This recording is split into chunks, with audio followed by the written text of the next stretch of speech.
एक समय की बात है, जंगल बहुत खूबसूरत दिख रहा था, जानवर भी बहुत खुश थे, लेकिन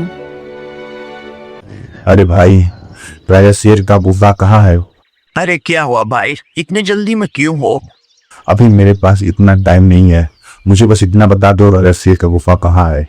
बताता हूँ। असल में उनका नाम मही है और उनकी गुफा यहाँ से कुछ दूरी पर है। धन्यवाद भाई, चलता हूँ।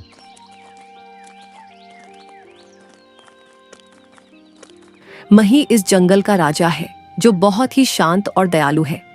गधा शेर के पास पहुंचता है और कहता है, महाराज को नमन।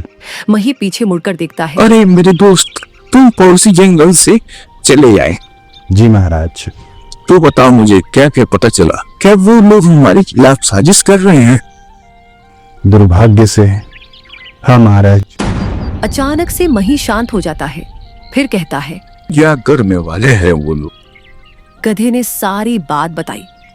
मही और चिंतित हो गया।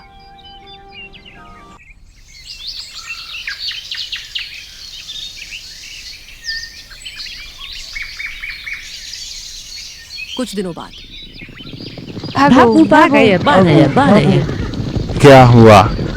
अरे एक खूंखार बाघ हमारे जंगल में आकर हमारे जानवरों को मार रहा है। हमारे जंगल में बाघ कहाँ से आया? हाथी दौड़कर उस तरफ जाता है, लेकिन वहां कोई नहीं था। हाथी को समझ नहीं आता, लगता है कहीं छुप गया है, मुझे दूसरों को सावधान करना होगा। हाथी जल्दी जल्दी शेर के पास जाता है। अरे महाराज, अरे महाराज। क्या हुआ? इतने घबराए हो क्यों हो? अरे महाराज, जंगल के दूसरी तरफ सभी जानवर भाग रहे हैं क्योंकि एक बाघ सबका शिकार कर रहा है। हो? हमारे पूरे जंगल में कहीं भी बाघ नहीं है। वही तो मैं भी सोच रहा हूँ। ठीक है, मैं कुछ करता हूँ। ठीक है महाराज। हाथी चला जाता है। तभी गधा बाहर आता है और कहता है, मेरा देखा सच हो रहा है, वो आ गया है। शेर सोचने लगता है। उधर जानवर इस आतंक से परेशान हो गए थे।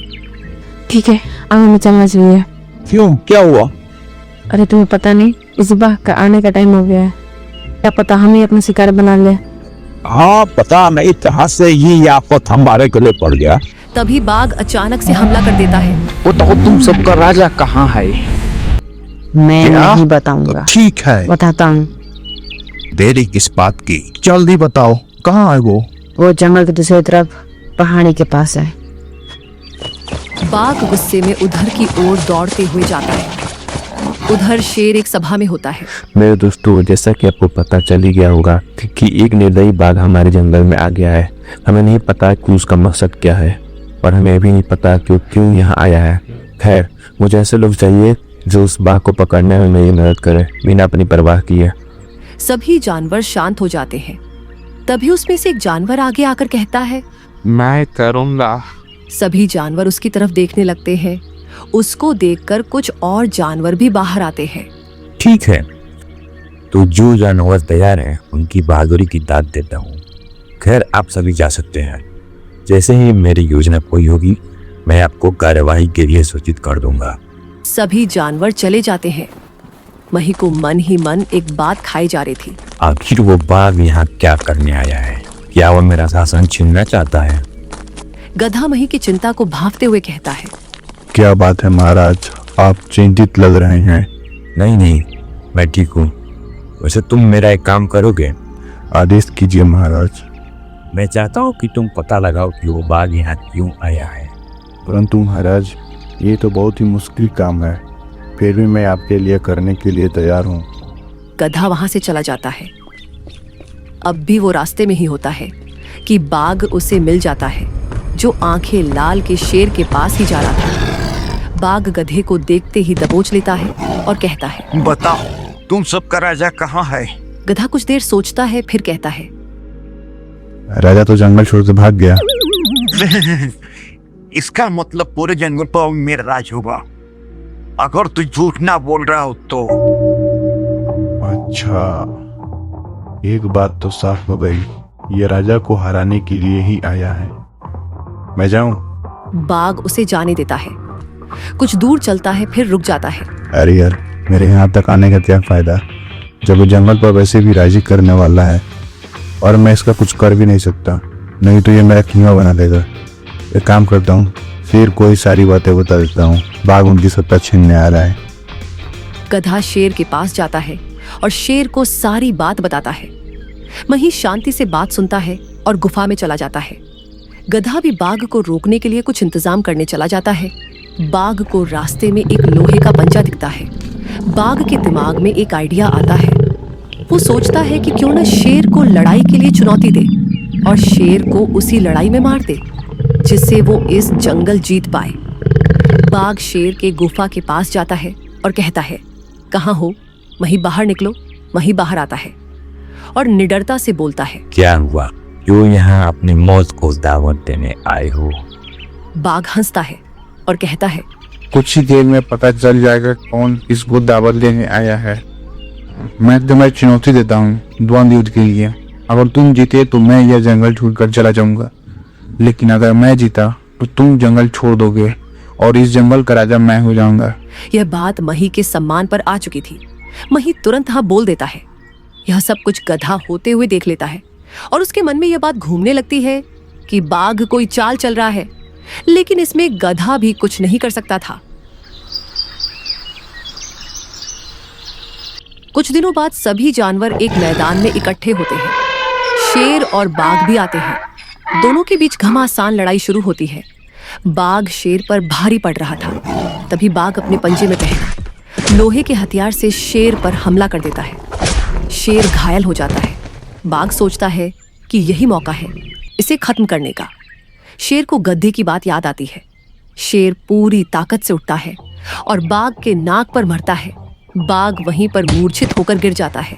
सभी जानवर खुश होते हैं। बाघ अपनी गलती मानता है और ये सोचने लगता है कि आखिर शेर को कैसे पता कि उसके नाक पर चोट लगी है। तभी गधा सामने आता है। बाघ उसे देखकर हैरान रह जाता है। बाघ अपनी गलती मानता है और जंगल छोड़कर चला जाता है। उसी दिन से सभी जानवर खुशी से रहने लगते हैं।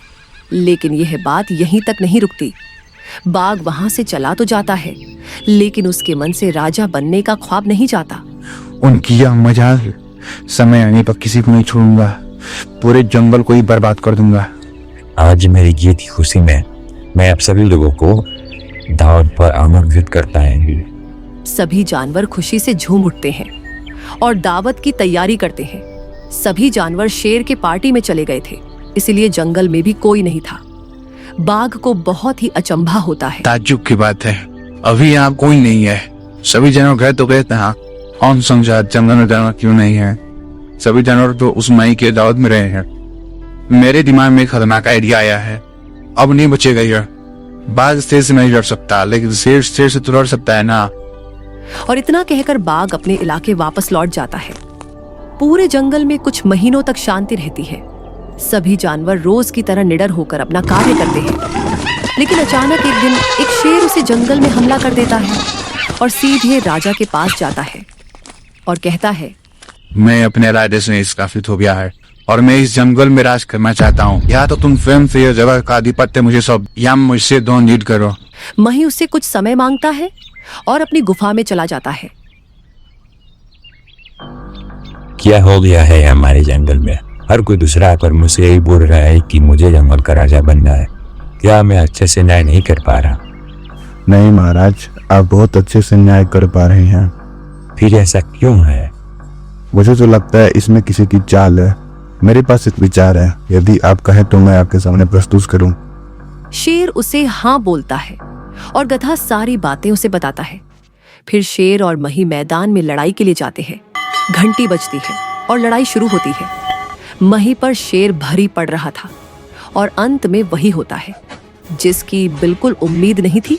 मही हार जाता है और समझौते के मुताबिक मही को यह जंगल छोड़ना पड़ता है। मही माफी मांगता है और जंगल छोड़कर चला जाता है। जानवर बहुत दुखी होते हैं और उसे नए राजा को पुराने राजा की गुफा ले जाते हैं। शेर काफी खुश होता है। तभी गधा कहता है, महाराज अभी आप आराम कीजिए, कल हमें आपका स्वागत भी करना है, तो अभी हम जा रहे हैं तैयारी करने। सभी जानवरों वहां से चले जाते हैं। शेर हंसता है, सुबह होता है। हाथी शेर को बुलाने आता है। शेर खुशी के मारे झूमते हुए मैदान में जाता है जहां सभी जानवर उसका इंतजार कर रहे थे। गधा। आइए महाराज, आप ही का इंतजार था। शेर वहां बैठ जाता है। तभी गधा कहता है, सभी जंगल के जानवरों, अभी टाइम है अपने राजा का स्वागत करने का, तो सभी लोग बारी बारी से इनकी परिचय लीजिए। फिर क्या था, सभी जानवर बारी बारी आते गए और शेर को एक एक गुस्सा देते गए। शेर बोलता है, क्या क्या कर रहे हो तुम सब? राजा के साथ ऐसा व्यवहार किया जाता है? महाराज, यह तो प्रथा है हमारे यहाँ की कि जो भी राजा बनता है हमारे जंगल का, उसको हम लोग उसे मार कर सुनिश्चित करते हैं कि वह राजा सहनशील है। क्या पता राजा बनने के बाद हम पर ही हमला कर दें। शेर कुछ नहीं बोलता है और बस मन मारकर बैठा रहता है। सभी जानवर आते रहते हैं और उसके गुस्से मारते रहते हैं। कुछ ही देर में शेर के शरीर पर घाव बन जाते हैं। गधा कहता है, प्रथा समाप्त हुई, अब बारी है खाने की। शेर खुशी से कहता है, हाँ चलो खाने चलो, खाने चलो। सभी जानवर शेर को एक मिर्ची के खेत में ले जाते हैं और हाथी खूब सारे मिर्ची तोड़कर यहाँ लाता है। गधा बोलता है, महाराज खाना शुरू कीजिए। अरे बाप रे, और इतनी सारी मिर्ची खा लूंगा तो पक्का ऊपर का टिकट कट जाएगा, लेकिन नहीं खाऊंगा तो ये सारे जानवर अपना राजा मानने से इनकार कर देंगे। खा ही लेता हूँ, एक ही बार तो दर्द होगा, ये पानी पी लूंगा। शेर एक ही बार में सारे मिर्ची खा जाता है। इतने सारे मिर्ची खाने से शेर का मुंह ललमलाल हो जाता है। वह तोड़कर पास में रखी पानी को पीने जाता है। गधा।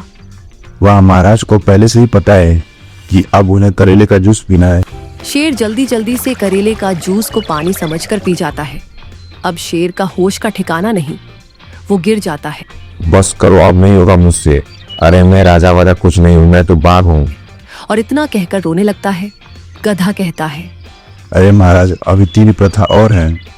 तभी मही आता है और कहता है, बाघ जंगल छोड़कर भाग जाता है। तब से सभी जानवर खुशी से रहने लगते हैं।